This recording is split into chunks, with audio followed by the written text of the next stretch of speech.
Hello student, आज हम अपने नेक्स्ट टॉपिक के बारे में पढ़ेंगे। इसके बारे में निरक्षीय स्थिति के बारे में पढ़ेंगे। निरक्षीय स्थिति होता क्या है इसके बारे में देखेंगे। चलिए देखते हैं निरक्षीय स्थिति होता क्या है। मैंने आप लोग को निरक्षीय स्थिति के बारे में पिछले वीडियो में बता ही दिया हूँ, है ना। चलिए आगे देखते हैं। अपन मान के चलते हैं ये क्या है, आपका द्विध्रुव आघूर्ण है जो किससे मिलकर बनता है, प्लस क्यू और माइनस क्यू आवेश। ये मान के चलते हैं प्लस क्यू और माइनस क्यू, ठीक है। मैं निरक्षीय स्थिति किसको कहा जाता है उसको बता रहा हूं, है ना। जब कोई बिंदु, यहाँ पास ये दो बिंदु क्या हो गए, दोनों मिलकर क्या बना लिया, आपका वैद्युत द्विध्रुव का निर्माण कर लिए, ठीक है। अब हम यहाँ पास किसकी बात करें, एक तीसरे बिंदु की बात कर रहे हैं। क्या बोलता है ये, इसका जो डेफिनेशन है ये बोलता है कि जब कोई बिंदु जिस पर हमको क्या ज्ञात करना होता है, विद्युत क्षेत्र की तीव्रता का मान ज्ञात करना होता है, वह कहाँ स्थित हो, इस द्विध्रुव के लंब अर्धक पर। ये इसका हाफ और इसको आप क्या कर दीजिए, लंब डाल दीजिए। कहाँ स्थित हो, बोलता है लंब अर्धक पर स्थित हो, तो इसे हम क्या कहते हैं, द्विध्रुव के सापेक्ष कौन सी स्थिति में कहते हैं, निरक्षीय स्थिति में कहते हैं। चलिए आप इसको क्या कर दीजिएगा, मिला दीजिएगा। इसको इधर इसके साथ, किसके साथ, आपका प्लस क्यू के साथ। ये हो गया आपका प्लस क्यू के साथ मिल गया। इसको आप मिला दीजिए किसके साथ, माइनस क्यू के साथ।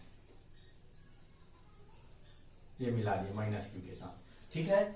अब अपने को क्या करना है, इसका व्यंजक निकालना है, सूत्र स्थापित करना है। तो मान के चलते हैं, माना कि ए और बी, है ना, माना कि ए और बी, पॉइंट ए और पॉइंट बी क्या है, वैद्युत द्विध्रुव है जो किससे मिलकर बना है, आपका प्लस क्यू और माइनस क्यू आवेश से मिलकर बना हुआ है। इन दोनों द्विध्रुवों के बीच की दूरी कितना है, 2l है। इनके बीच की दूरी कितना है, 2l। इस हिसाब से हम इसको हाफ में डिवाइड किया, क्या हो जाएगा, l और l। इस द्विध्रुव के कहां से, मध्य बिंदु O से, इसको क्या मान के चल रहे हैं, O। इस द्विध्रुव के मध्य बिंदु O से कितनी दूरी पर, r दूरी पर एक बिंदु क्या है, आपका P है, जिस पर हमको क्या ज्ञात करना है, विद्युत क्षेत्र की तीव्रता का मान ज्ञात करना है। अब यहीं पास आपको इस चित्र को क्या करना है, समझना है। यहाँ पास समझ आ गया तो आपको पूरा क्या आ जाएगा, ये पूरा समझ आ जाएगा। आप आसानी से इसका व्यंजक निकाल सकते हो, सूत्र स्थापित कर सकते हो। तो चलिए देखते हैं। अब यहाँ पास मान के चलते ये A है, प्लस A पर कौन सा आवेश रखा गया है, प्लस क्यू आवेश। यदि मैं यहाँ पास बिंदु P पर, मतलब विद्युत क्षेत्र की तीव्रता निकाल रहे हैं, मतलब यहाँ पास कुछ ना कुछ क्या होगा, आवेश होगा, तभी वो क्या करेगा कि उस पर प्रभावित कर पाएगा। तो यहाँ पास मान के चलते एक परीक्षण आवेश या एकांक धनावेश, ठीक है, मतलब इसमें भी क्या है, तुम्हारा धनावेश है। तो ये चूंकि ये धनावेश और ये धनावेश दोनों क्या है, दोनों सजातीय आवेश है, और सजातीय आवेशों में क्या होता है, प्रतिकर्षण। तो मतलब इसका डायरेक्शन कहाँ हो जाएगा, ये आगे बढ़ जाएगा, है ना, इसकी दिशा आगे की हो जाएगी। मतलब ये हो गया आपका E1 हो जाएगा। क्या हो जाएगा, आपका E1 हो जाएगा। अब उसी प्रकार ये माइनस क्यू और प्लस क्यू, तो इसकी दिशा दोनों के बीच में क्या होगा, आकर्षण। तो ये इधर हो जाएगा, इसका जो डायरेक्शन हो जाएगा नीचे की ओर हो जाएगा, ठीक है। तो ये हो जाएगा आपका E2।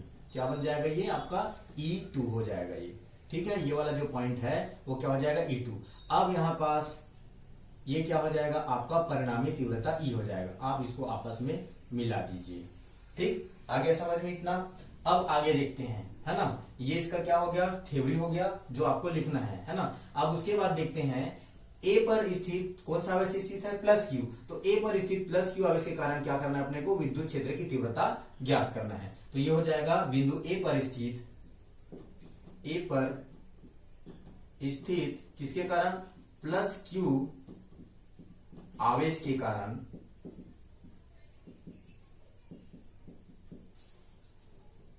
P पर, ये बिंदु P पर है ना, विद्युत क्षेत्र की तीव्रता ये हो जाएगा आपका E1 इक्वल टू, है ना, क्योंकि ये क्या है, विद्युत क्षेत्र की तीव्रता आगे की ओर, मतलब ये E1 हो जाएगा। तो E1 इक्वल टू हो जाएगा 1/4 पाई एप्सिलॉन नॉट के इसलिए क्योंकि ये जो पूरा ये है वैद्युत द्विध्रुव है जिस पर हम निरक्षीय स्थिति का मान ज्ञात, वो कहाँ रखा हुआ है, परावैद्युतांक माध्यम में रखा हुआ है। ये हो जाएगा आपका Q डिवाइडेड बाई A से P, दूरी डिस्टेंस क्या है, A से P। तो मतलब ये हो जाएगा AP, है ना, और यहाँ क्या लग जाएगा, स्क्वायर हो जाएगा AP का, है ना। अब इसका डायरेक्शन कहाँ हो जाएगा, A से लेकर कहाँ की ओर है, ये देखिए E1 का डायरेक्शन कहाँ है, A से P की ओर। ये हो जाएगा आपका AP वेक्टर की दिशा में, या अनुदिश लिख सकते। ये हो गया इक्वेशन नंबर फर्स्ट, समीकरण नंबर 1, ठीक है। इसी प्रकार, है ना, इसी प्रकार क्या लेके चलना है, किसके लिए हुआ, A पर। तो अब हम क्या लेके चलेंगे, B पर स्थित किसके कारण, माइनस क्यू आवेश के कारण, है ना, माइनस क्यू आवेश के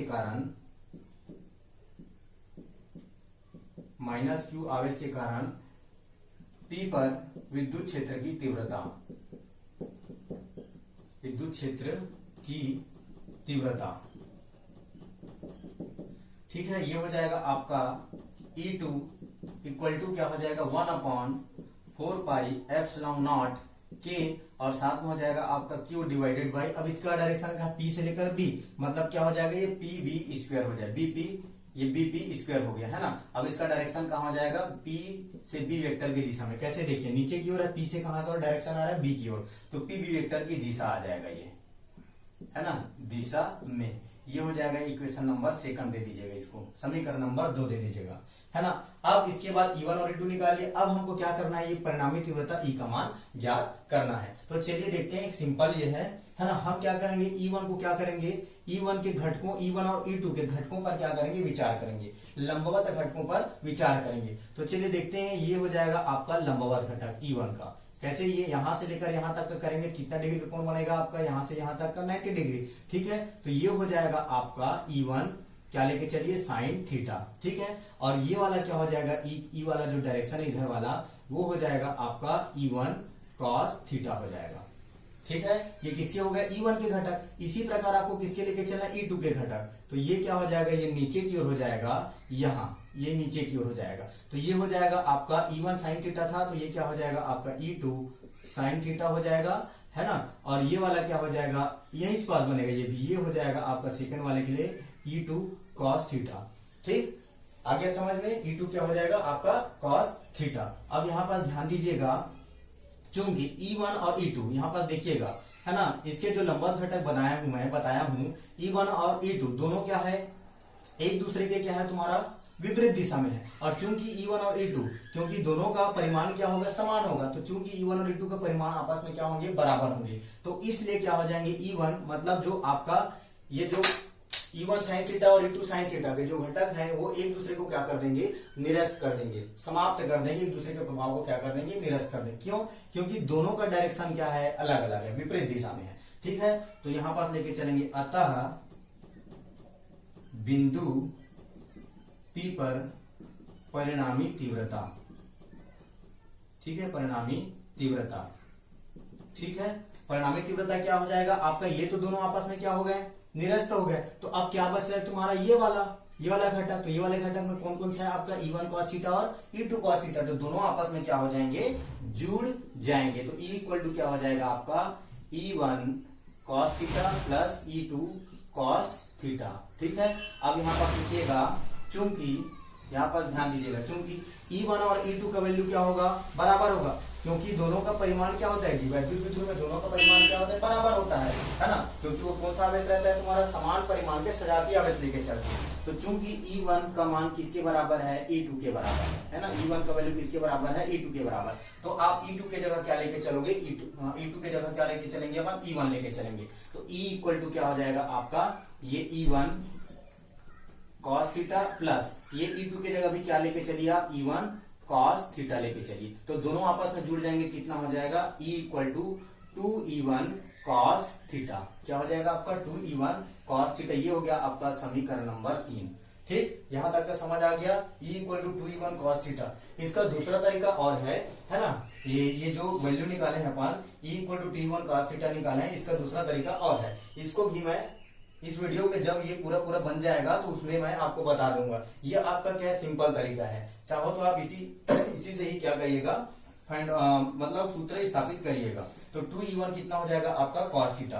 अब यहाँ पास देखिएगा, हमको किसका E1 का वैल्यू मालूम है, कहां से, समीकरण नंबर 1 से। देखिए ये E1 है, तो E1 का मान हम कहां कर देंगे, इसमें रख देंगे। तो यहाँ लिखिएगा, है ना, समीकरण कहां से, 1 से किसका मान, E1 का मान रखने पर, क्या रखेंगे, E1 का मान रखने पर, ठीक है। E1 का मान रखेंगे, कितना हो जाएगा, देखिएगा यहाँ आपको यही बात समझना है, देखिएगा यही पास, है ना। तो यहाँ पर देखते जाइएगा, ये हो जाएगा आपका E1 इक्वल टू, E1 बोलता हूँ, E इक्वल टू हो जाएगा, देखिए यहाँ E1 का वैल्यू सामने क्या है आपका 2 है, तो यहाँ पास रख दीजिए 2। E1 के जगह आपका क्या आ जाएगा, 1/4πε0 और Q/AP²। तो ये हो जाएगा आपका 1/4πε0 K और साथ में Q अपॉन कितना हो जाएगा AP² और साथ में आपका कॉस थीटा। यही पास आपको क्या करना है, ध्यान रखना है। इसको स्पष्ट देखिएगा, है ना। E इक्वल टू क्या हो गया आपका 2 1 ये हो गया 2 1/4 नॉट के क्यू अपॉन AP स्क्वायर और साथ में हो गया आपका कॉस थीटा। ठीक है, यहाँ पास समझ आ गया। अब अपने को यहीं पास क्या करना है, ध्यान देना है, किसका किसका वैल्यू रखना। देखिए AP स्क्वायर है यहाँ पास और कॉस थीटा, हमको इसका वैल्यू मालूम नहीं है, तो इसका हमको क्या करना है, वैल्यू निकालना है। तो चलिए यहाँ पास देखिए वापस चित्र में आ जाते हैं। ठीक है, डायग्राम में देखते हैं। तो AP का देखिएगा, कहाँ है AP, ये AP। तो यहाँ पास क्या बन रहा है, एक त्रिभुज बन रहा है। देखिए बन रहा है, कौन कौन सा त्रिभुज बन रहा है ना, OPA या OAP त्रिभुज, OPA या फिर लिख सकते हैं OAP। ठीक है, तो यहाँ पास लेके चलेंगे कहां से, त्रिभुज कहां से लेके चलेंगे अपन, त्रिभुज आपका OPA से, है ना, या OPA में, है ना। कौन सा प्रमेय लगाओगे आप, देखिए ये आपका क्या है, AP स्क्वायर, है ना। AP ये क्या है आपका, इस टाइप से बन रहा है, ये आपका बन रहा है यहाँ पास P, यहाँ पास है आपका A और यहाँ पास है आपका O, है ना। इसका वैल्यू L है और इसका वैल्यू R है। तो यहाँ पास एक क्या बन गया, ट्रायंगल बन गया, त्रिभुज बन गया। अब यहाँ पास कौन सा लगेगा, आपका पाइथागोरस प्रमेय लगेगा। ठीक है, तो यहाँ पास लिखोगे त्रिभुज OPA में कौन सा प्रमेय से लेके चलोगे आप, पाइथागोरस प्रमेय से। ठीक है, पाइथागोरस प्रमेय से। ठीक है, पाइथागोरस प्रमेय क्या बोलता है, ये कर्ण का वर्ग इक्वल टू लंब का वर्ग प्लस क्या होगा आपका आधार का वर्ग, है ना। अब यहाँ पास देखिए लंब का वैल्यू कितना है आपका, R है, ये है ना जी, ये लंब होगा और ये क्या होगा, आधार होगा। ये जो है आपका क्या कहलाएगा, इसके लिए लंब हो जाएगा और ये इसका क्या हो जाएगा, आधार, और ये हो गया आपका कर्ण। तो ये हो जाएगा आपका कर्ण की जगह में आ जाएगा आपका AP स्क्वायर, है ना, और लंब की जगह में आ जाएगा आपका लंब क्या है, R। तो ये हो जाएगा आपका R स्क्वायर प्लस कितना हो जाएगा आपका L स्क्वायर। ठीक, निकल गया AP स्क्वायर का मान। या आप इसको AP इक्वल टू भी क्या लिख सकते हो, रूट क्या लिख सकते हो, R square plus L square ले लिख सकते हैं। ठीक, किसका मान निकल गया आपका, AP स्क्वायर का मान निकल गया। अब क्या बच रहा है, कॉस थीटा। तो आपको पुनः लेके चलना है, क्या लेके चलोगे, पुनः लिखोगे, है ना, पुनः कौन से त्रिभुज में, त्रिभुज OPA में, है ना, OPA में कॉस थीटा।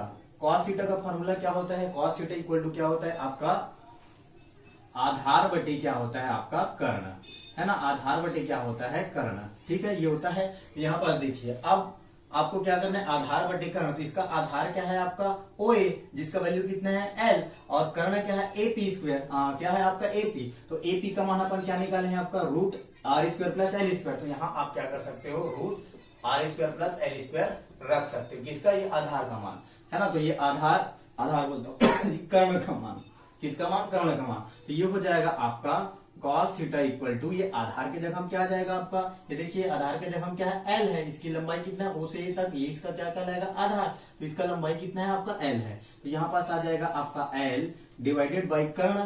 कर्ण मतलब आपका कौन सा होगा, ये A से लेकर P, जिसको मैं यहाँ लिख दिया हूँ, क्या है तुम्हारा AP का वैल्यू रूट, ये देखिए यहाँ पास है AP बराबर क्या है, वर्गमूल R square plus L square. तो ये हो जाएगा root R square plus L square. ये हो गया आपका किसका मान निकले, कॉस थीटा और AP स्क्वायर। अब आपको क्या करना है, ये समीकरण नंबर क्या दे दीजिएगा, 4, है ना। ये है 3 था तो ये 4 हो गया। अब आपको किसका किसका वैल्यू, AP स्क्वायर, है ना, और कॉस थीटा का मान कहां रखोगे, समीकरण नंबर 4 में। तो यहां लिखिए AP स्क्वायर व किसका, कॉस थीटा। कॉस थीटा का मान कहां रखने पर, समीकरण नंबर 4 में रखने पर। ठीक है, ये 4 में रखेंगे तो कितना हो जाएगा, समीकरण नंबर 4। तो आपका ये हो जाएगा आपका E इक्वल टू, देखिएगा ये 2 multiply 1/4 pi epsilon not K और साथ में आपका Q divided by AP square है। अब AP स्क्वायर का वैल्यू कितना, R square plus L square. तो ये हो गया R square plus L square. ठीक है, ये ब्रैकेट बंद कर दीजिए। अब कॉस थीटा का वैल्यू कितना है आपका, डॉट, है ना, multiply L divided by root R square plus L square. ये हो गया, रख दिए। ठीक है, अब इसको आगे और क्या करते हैं, सॉल्व करते हैं, सिंप्लीफाई करते हैं, है ना। 2 डॉट, ये हो जाएगा आपका 1/4 पाई एप्सिलॉन नॉट K, है ना, एप्सिलॉन नॉट K, Q वैसे ही रहेगा डिवाइडेड बाई, ये हो जाएगा R square plus L square, है ना, का होल स्क्वायर। डॉट, ये इसको हमको क्या करना है, चेंज करना। इसको हम ऐसा लिख सकते हैं, रूट है उसको, ये हो जाएगा, इसको हम ऐसा चेंज कर सकते हैं 1/2, है ना, 1/2 करेंगे तो इसका रूट क्या हो जाएगा, हट जाएगा। अब देखिए इन दोनों का बेस क्या है, समान है, इक्वल है, तो इसके घातांक क्या हो जाते हैं, कोफिशिएंट आपस में क्या हो जाते हैं, जुड़ जाते हैं। यहाँ कुछ नहीं मतलब एक है, तो आप 1 है ना, आप क्या करोगे 1 + 1/2 करोगे, क्या आएगा आपका 3/2 आएगा, है ना। इसको सॉल्व करोगे कितना आएगा 3/2। तो मैं यहाँ पास करता हूं, तो E बराबर हो जाएगा आपका 2 1/4πε0k, और साथ में हो जाएगा आपका ये Q है, ठीक है, यहाँ दिखाई दे रहा है, ये Q को वैसे ही रखेंगे, है ना, और साथ में डिवाइडेड बाय कितना हो जाएगा, ये दोनों मिलकर क्या हो जाएंगे, R² +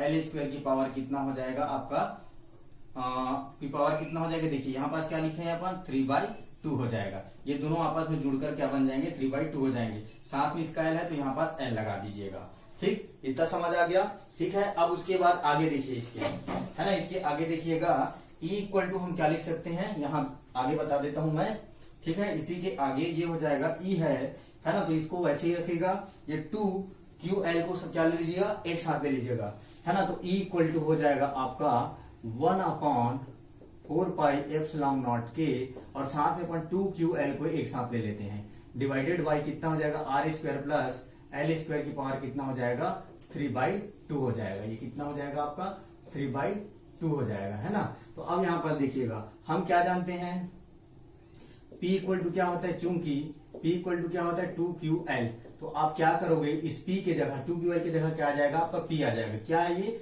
द्विध्रुव आघूर्ण है। तो E = कितना हो जाएगा आपका 1/4πε0k डॉट कितना हो जाएगा आपका P divided by R² + L² की पावर 3/2। अब मैं अक्षीय स्थिति में आपको कंडीशन बताया था, यदि क्या हो, देखिए ये डिस्टेंस, ये क्या है, लंबाई L है ना, ये L का मान किसकी तुलना में कम हो बोलता है, R की तुलना में। तो यहाँ पास हो जाएगा यदि L = <, मतलब L का मान बहुत कम हो किसकी तुलना में, R की तुलना में हो, तो किसकी उपेक्षा, L की उपेक्षा की जा सकती है ना, L की उपेक्षा की जा सकती है या उसे नगण्य माना जा सकता है ना, उपेक्षा की जा सकती है, ठीक है। तब ये वापस क्या हो जाएगा, यहाँ पास ये L के जगह क्या हो जाएगा, ये पूरा पूरा उपेक्षा कर देंगे इसको, तो ये 0 हो गया मान के चलो। तो ये E = कितना हो जाएगा 1/4πε0k, है ना, डॉट हो जाएगा आपका P डिवाइडेड बाई कितना हो जाएगा R² की पावर कितना हो जाएगा 3/2। ये L को हटा दीजिए, ये 2 और 2 क्या हो जाएंगे, कैंसिल आउट हो जाएंगे। तो ये E = हो जाएगा आपका 1/4πε0k इंटू P अपॉन कितना हो जाएगा R³ R की पावर 3। यही क्या है आपका निरक्षीय स्थिति में किसी भी बिंदु पर विद्युत क्षेत्र की तीव्रता हेतु क्या है, सूत्र है, उसके लिए व्यंजक है, ठीक है। यदि आपको कहीं पास भी समझ नहीं आया होगा तो आप हमें फोन करके, नंबर से आप फोन करके पूछ सकते हैं या कमेंट करके बोल सकते हैं कि यहाँ पास समझ नहीं आया, ठीक है। चलिए देखते हैं, मैं आपको बताया था यहाँ पास ये सिंपल स्थिति, मैं इसकी दूसरी स्थिति के बारे में क्या करता हूँ, विचार करता हूँ। चलिए इसके बारे में अपन देखते हैं, ठीक है। इसको मिटा देता हूं मैं, है ना, आप देख लीजिए, है ना, मैं इसको मिटा देता हूं। अब मैं यहाँ पास ये जो 2E1 cos θ आया है, इसका दूसरा स्थिति बताता हूं कि दूसरा स्थिति क्या हो सकता है। चलिए इसको मिटा देता हूं मैं, ये आपका बुक में नहीं दिया है ना, ये जो मैंने ये स्थिति जो बताया आपके बुक में नहीं है ना, लेकिन अब मैं आपको आपके बुक के हिसाब से बता रहा हूं जो थोड़ा सा लंबा पड़ेगा। तो चलिए मिटा देता हूं मैं इसको, सीधा मैं उसी को बताऊंगा डायरेक्ट, ये 2E1 cos θ कैसे आया। चलिए ये आप इसको मिटा दीजिए अभी फिलहाल, ठीक है, ये E1 E2 को मिटा दीजिए। अब यहाँ पास देखिएगा परिणामी तीव्रता, सीधा डायरेक्ट क्या करना अपने को, परिणामी तीव्रता के बारे में बात करेंगे, है ना। ये देखिए ये E है, तो यहाँ पास क्या बन रहा है जी, देखिए यहाँ पास एक चतुर्भुज बन रहा है कि नहीं। तो यहाँ पास क्या लगेगा, सदिश रूप का क्या लिखेगा, सदिश योग का क्या लगेगा, नियम लगेगा, सदिश योग के चतुर्भुज नियम लगेगा, योग के चतुर्भुज नियम से ये क्या आ जाएगा, सदिश योग का चतुर्भुज नियम। ये इसको आप 11वीं में पढ़े हैं। तो सदिश योग का चतुर्भुज नियम कहता है E बराबर वर्गमूल E1 का स्क्वायर प्लस E2 का square plus 2E1 E2 cos θ, है ना। ये 2E1 E2 क्या होता है, cos 2θ हो जाएगा। 2θ इसलिए क्योंकि यहाँ पास क्या है, ये थीटा और ये हो जाएगा आपका थीटा, तो दोनों मिलकर कितने कोण बन रहे हैं, 2θ कोण बने, या यहाँ पास थीटा कोण बनेगा, यहाँ पे थीटा कोण, तो दोनों मिलकर कितने हो जाएंगे, 2θ हो जाएंगे। तो ये हो जाएगा 2e1 क्या हो जाएगा cos 2 थीटा हो जाएगा। अब यहाँ पर देखिए चूंकि है ना किसका किसका वैल्यू AP और A से लेकर P की दूरी और B से लेकर P की दूरी दोनों क्या है बराबर है ना, मतलब तुम्हारा AP का मान किसके बराबर है BP के, है ना, मतलब दोनों की दूरी बराबर है, तो इसलिए परिणामी तीव्रता का मान भी आपस में क्या हो जाएंगे बराबर हो जाएंगे। तो चूंकि E1 बराबर क्या है आपका E2 है, तो इसलिए यहाँ पास क्या करोगे E2 की जगह आप क्या रख दोगे E1 रख दोगे, तो E इक्वल टू वर्गमूल ये हो जाएगा आपका E1 का स्क्वायर प्लस E2 का स्क्वायर हो जाएगा, ये है ना E1 का स्क्वायर प्लस क्या हो जाएगा आपका E2 का स्क्वायर प्लस ये E2 की जगह फिर से आपको क्या रखना है E1, तो E1 ये हो गया और हो जाएगा तुम्हारा cos 2 थीटा। अब आपको इसको सॉल्व करना है, ये हो गया E1 के स्क्वायर, ये E2 के जगह आपको क्या रखना था E1, है ना, तो E1 और E1 जुड़ के क्या हो जाएंगे आपस में ऐड होकर 2E1 का स्क्वायर हो जाएगा प्लस ये भी क्या हो जाएगा 2E1 का स्क्वायर हो जाएगा, ये वाला भी फंक्शन, और साथ में कितना हो जाएगा cos क्या हो जाएगा आपका 2 थीटा। ठीक, आगे समझ में। अब उसके बाद देखते हैं E इक्वल टू कितना हो जाएगा आपका, देखिए दोनों में कॉमन क्या है 2E1 स्क्वायर क्या है कॉमन है, तो आप क्या कर दीजिएगा, नहीं कॉमन नहीं, यहाँ पास ये आपस में क्या होंगे जुड़ेंगे, देखिए कॉमन नहीं जी सॉरी, है ना, ये देखिए ये दोनों प्लस है तो 2E1 और 2E1 दोनों आपस में क्या हो जाएंगे जुड़ जाएंगे, तो ये क्या हो जाएगा 4E1 का स्क्वायर, है ना, और साथ में हो जाएगा तुम्हारा cos 2 थीटा, ये हो जाएगा 4E1 के स्क्वायर और साथ में क्या हो जाएगा cos 2 थीटा, इतना हो जाएगा। अब आपको यहाँ पास फार्मूला लगाना है, cos 2 थीटा का होता है 2 cos स्क्वायर थीटा माइनस 1, इसका फार्मूला होता है आपका अब इसके बाद ये फार्मूला हो जाएगा आपका, ये होगा आपका 4E1 स्क्वायर है और ये cos 2 थीटा है, तो ये हो जाएगा 4E1 का स्क्वायर ही रहेगा और ये cos थीटा का formula 2 cos square theta minus क्या होता है आपका 1 होता है। सॉरी थोड़ा सा मिस्टेक हो गया है यहाँ से, है ना, ये मैं थोड़ा सा गलत ऐड कर दिया था। चलिए यहाँ पास देखते हैं ये 2E1 स्क्वायर है 2E1 स्क्वायर, अपने को यहाँ से क्या करना है कॉमन निकालना है, मैं पहले सही था, देखिए ये 2E1 स्क्वायर यहाँ पे 2E1 स्क्वायर है कॉमन निकाल देते हैं, तो ये हो जाएगा तुम्हारा 2E1 स्क्वायर क्या हो गया कॉमन निकल गया।